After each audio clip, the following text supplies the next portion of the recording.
Привет, клинический разбор. У пациентки есть головокружение и шаткость, когда мы смотрим вниз. Как это может быть связано с травмами?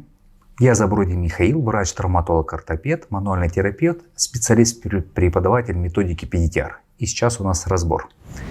У нас сегодня на разборе пациентка. И есть жалобы, дискомфорт в левой ноге. И что за ощущение, что у вас, когда... Когда при определенных положениях головы, бывает так, ведет немножко в сторону.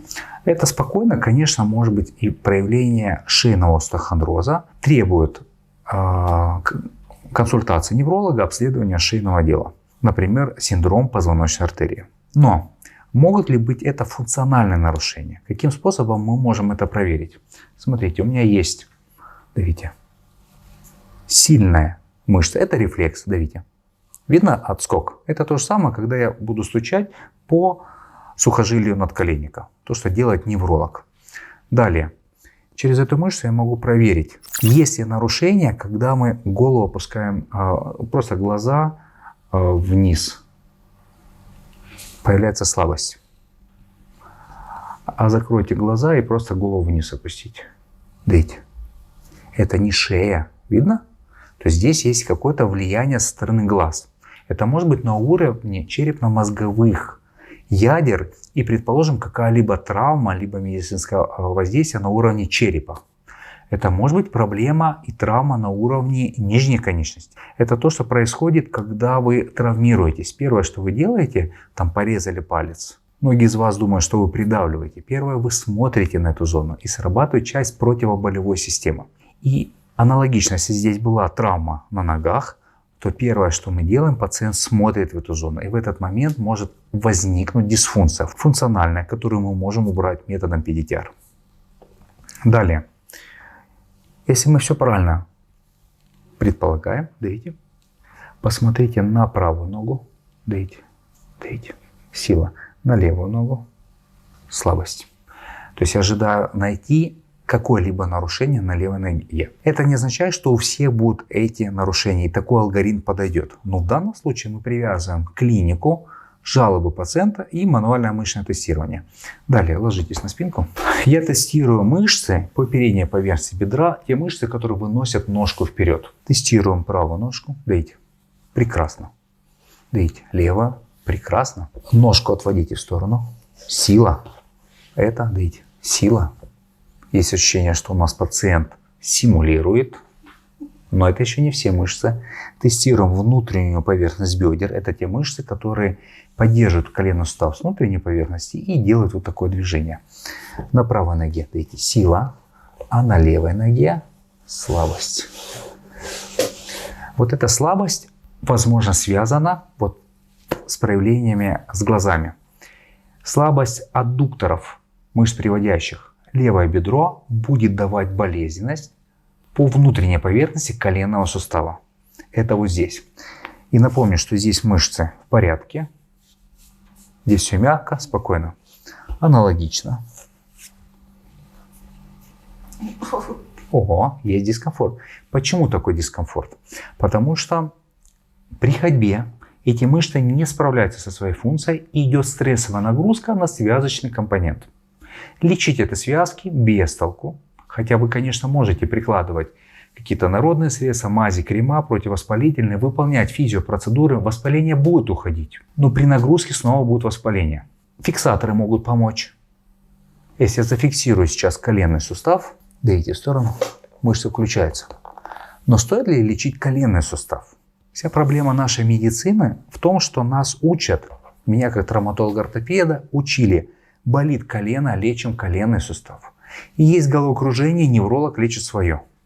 Но я сейчас хочу вам показать ту дисфункцию, которая будет объединять ряд жалоб, как казалось бы, не связанных между собой, и одну дисфункцию, которая будет объединит походы нашей пациентки к разным специалистам. Так вот, предположим, я фиксирую колено здесь, видите, и видите, здесь включилось.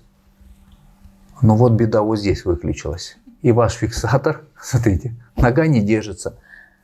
Видите, нога не держится. И как вы думаете, как себя пациент будет вести?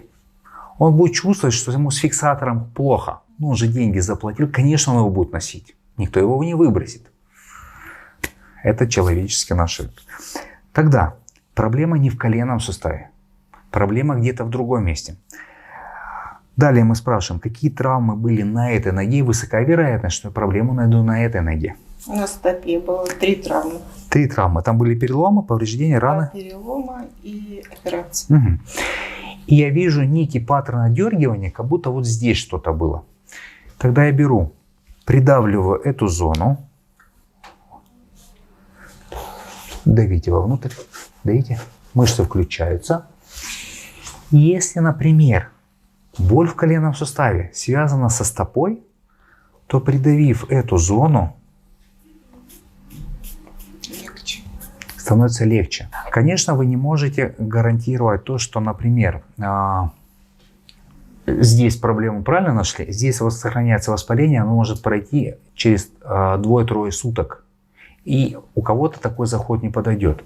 Но если у вас есть боль в коленном суставе и есть рубец послеоперационно на передней брюшной стенке, вы придавите этот рубец и посмотрите, что произойдет с болью в коленном суставе. Если вам станет легче, тогда находите по ссылочке ниже специалиста в вашем городе, который, используя метод PDTR, может закрыть это нарушение.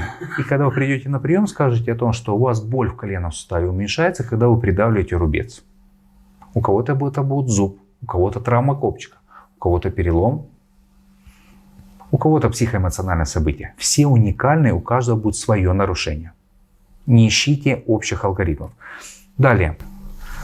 Видите, мышца работает. Посмотрите на правую ногу. Видите, сила на левую ногу. Слабость. Лечение. Смотрите сюда.